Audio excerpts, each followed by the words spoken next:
fait place bien évidemment au mini-débat ce matin. Je suis avec Richard Ballot et Epiphane Tchabi. Bonjour. Bonjour. Voilà, on parle bien sûr de cette information qui vient de tomber par rapport à la liberté de la presse. Ce sont 7 journalistes tués en un an à l'aide Reporters sans frontières.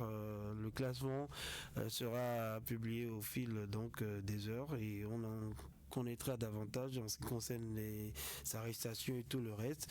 Reporters sans frontières qui tire tout simplement une nouvelle fois la sonnette d'alarme, et dans son bilan annuel publié ce mardi, l'organisation révèle que ce sont 7 journalistes qui ont perdu la vie entre le 1er décembre 2024 et le 1er décembre 2025 en raison de leur métier, il faut le préciser. Et c'est une statistique qui est en hausse et qui traduit la persistance d'un climat d'insécurité majeure pour les professionnels des médias. Epiphane Tchabi, être journaliste n'est toujours pas facile. Oui, pas facile, surtout dans des zones en guerre ou dans des zones en proie à l'insécurité. Et ce n'est pas la première fois que Reporters sans frontières, ou en tout cas des organisations qui ont à charge la protection des droits des journalistes, tirent sur la sonnette d'alarme en ce qui concerne la situation des journalistes à travers le monde. Ça devient aujourd'hui compliqué quand vous prenez beaucoup plus les pays américaux et les pays latinos, j'allais dire. C'est difficile d'être journaliste, et également vous allez donc un peu dans les zones en proie à la guerre. Je veux parler évidemment des zones tels que Gaza, Israël. C'est difficile, vous voyez, chaque fois qu'il y a des tirs, les dommages collatéraux prennent également en compte les journalistes, puisqu'ils sont pour le plus souvent sur le terrain dans cette ambition, dans cette envie-là de vouloir faire vivre les événements à ceux qui les suivent. Il y en a qui perdent la vie, et au-delà même des zones en guerre, parfois dans des États où la démocratie n'est pas véritablement ancrée. Quand vous êtes journaliste, vous prenez des risques à travers les différentes positions que vous prenez, à travers les différentes déclarations que vous faites. Le moindre geste peut-être mal placé est perçu comme un affront à l'État, ou en tout cas aux différents responsables qui y sont installés. Le cas dans bien de pays, et même au-delà des personnes qui sont décédées, vous prenez par exemple le Burkina Faso qui est juste à côté de nous, même le Niger, le Mali et bien d'autres pays. C'est des cas d'emprisonnement, c'est des journalistes qu'on ne retrouve plus juste pour avoir tenu un certain nombre de propos. Donc c'est dit qu'aujourd'hui la liberté des journalistes n'est pas garantie à 100% dans tous les pays. Nous avons quand même la chance au Bénin. C'est rare d'entendre qu'un journaliste a disparu de façon mystérieuse ou qu'il a été tué dans l'exercice de ses fonctions. C'est déjà heureux. Mais ce qui se passe dans le monde avec les journalistes depuis un certain moment, je crois que le métier est en train donc de perdre de toute sa valeur. Des gens qui étaient reconnus pour le loyauté envers le peuple à travers donc la fiabilité dans les informations qu'il donne, commence aujourd'hui par avoir peur, parce que vous risquez peut-être de perdre votre vie si vous dites une vérité. C'est difficile, la liberté de l'expression qui commence par se compliquer. C'est à travers le monde, c'est un constat global, et donc je crois qu'il faut reconnaître en tout cas que le peuple a besoin d'être informé, et ceux qui doivent informer le peuple ne sont rien d'autre que des journalistes. Il faut les laisser faire leur travail, il faut les laisser donc faire ce qu'ils savent le mieux faire, en protégeant véritablement donc leur liberté. Et ce ne sont pas ce que les journalistes diront qui empêcheront les autorités de faire ce qu'elles veulent. Vous le faites, et puis on dénonce de l'autre côté. C'est aussi ça qui fait la force de la démocratie, c'est aussi ça qui fait la vitalité d'une démocratie dans un pays. C'est alarmant, 67 ou plus de 60 l'année dernière, je crois qu'il y avait également plusieurs morts dans le rang donc des journalistes, et ça devient inquiétant quand ça se passe comme ça dans l'exercice de votre métier, qu'il arrive donc que vous perdez la vie. C'est vrai, d'aucuns diraient que c'est des accidents qui peuvent arriver, mais quand des journalistes sont ciblés frontalement, sont ciblés donc par des groupes extrémistes, par même des dirigeants, ça devient inquiétant, et je crois qu'il faudrait qu'on reconnaisse aux journalistes leur place simplement, et qu'on leur facilite l'exercice de leurs fonctions. Voilà, Richard Ballot, comme précise Reporters sans frontières, les journalistes ne meurent pas.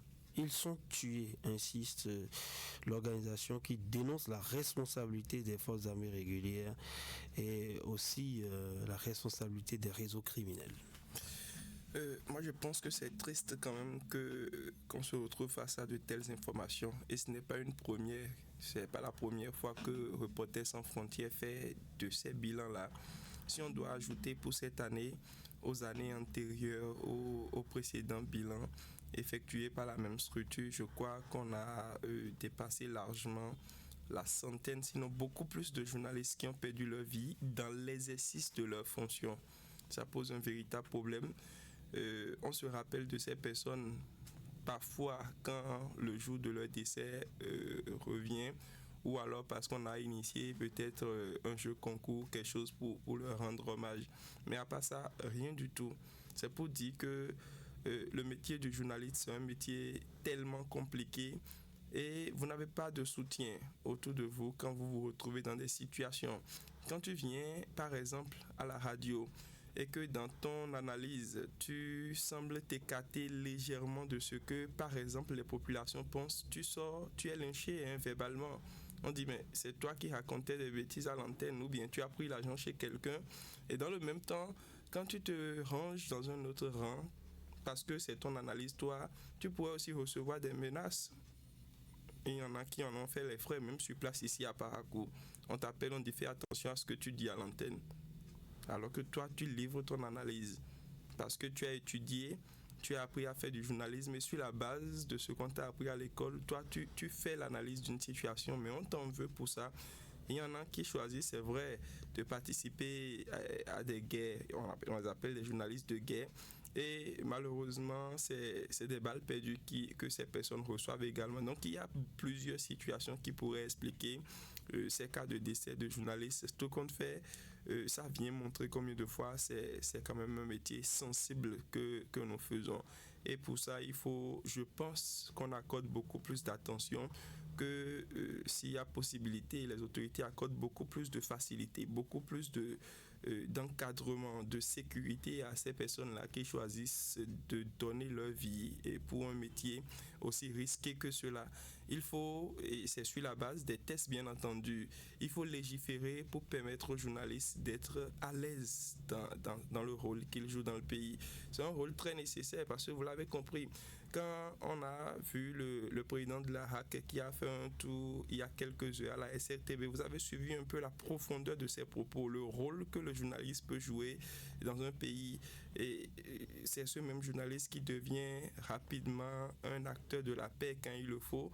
C'est lui qui sait attirer l'attention des autorités quand il y a des situations également. Mais qu'on apprenne que ces journalistes ne sont pas, vous l'avez précisé tout à l'heure, simplement morts, mais tués, ça pose un véritable problème.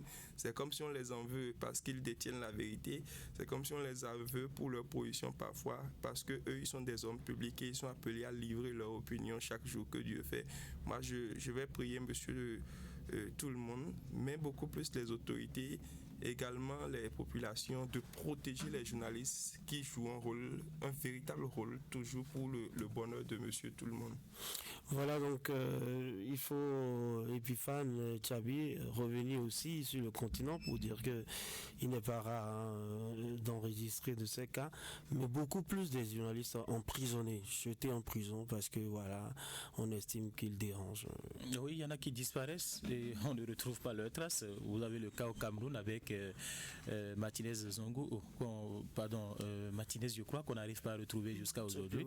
Voilà, c'est plus là où il est. Il y en a qui croupissent aujourd'hui en prison, sans jugement, sans rien. Les familles n'ont pas le droit d'aller leur rendre visite. Voilà un peu des situations compliquées que vivent ces personnes-là. J'ai parlé tout à l'heure des zones ou des pays où ce sont des militaires qui sont au pouvoir, mais quand vous prenez le cas du Cameroun, par exemple, ce ne sont pas des militaires qui sont au pouvoir. Il y a bien d'autres pays où des journalistes n'ont plus le temps de parler ou n'ont plus l'autorisation de véritablement parler. Si vous voulez parler, c'est que vous sortez du pays, vous créez, il y en a plein, je ne veux pas citer de nom juste à côté de nous ici, mais qui sont obligés de quitter le pays pour pouvoir exprimer librement leur opinion, pour pouvoir exercer librement leur activité. Donc je crois que c'est à ça qu'il faut penser aujourd'hui. Le journaliste n'est pas l'ennemi du pays, comme le prétendent certains chefs, certains dirigeants. C'est quelqu'un qui révèle seulement un constat. Il est toujours critique. Il est toujours critique, surtout après des recherches, après des investigations information. Aucun journaliste ne Mais se il faut met reconnaître aussi qu'il y a ces derniers temps beaucoup de jeunes sans une vraie formation, mais à la recherche ou avec d'autres intérêts en vue qui portent ce manteau. Et il faut saluer ce qui se passe au Bénin avec aujourd'hui la RAC, qui a une liste bien connue des journalistes béninois. Et si vous ne vous retrouvez pas sur cette liste, inutile de vous faire appeler journaliste. Oui, inutile de vous agiter un peu partout pour dire que vous êtes journaliste, parce que quand vous avez un petit problème, moi j'ai eu des témoignages avec des autorités béninoises où on vous demande la première question à la criette. C'est la carte de presse. Vous avez la carte de presse, quand vous dites oui, votre traitement change tout de suite. C'est un peu comme votre acte de naissance qui prouve véritablement. Donc avant d'exercer un métier, il faut aussi connaître les rouages pour ne pas grossir les statistiques de façon inutile aussi. Oui, c'est bien ça. Je crois qu'on le sait déjà, vous l'avez déjà dit, les efforts de la HAC doivent forcément nous pousser donc à professionnaliser ce métier-là dans notre pays. Merci à vous, Richard Vallon, merci à vous. Et puis Fan Chavi, ce sera tout. C'était le mini débat. Place maintenant à l'information pour vous.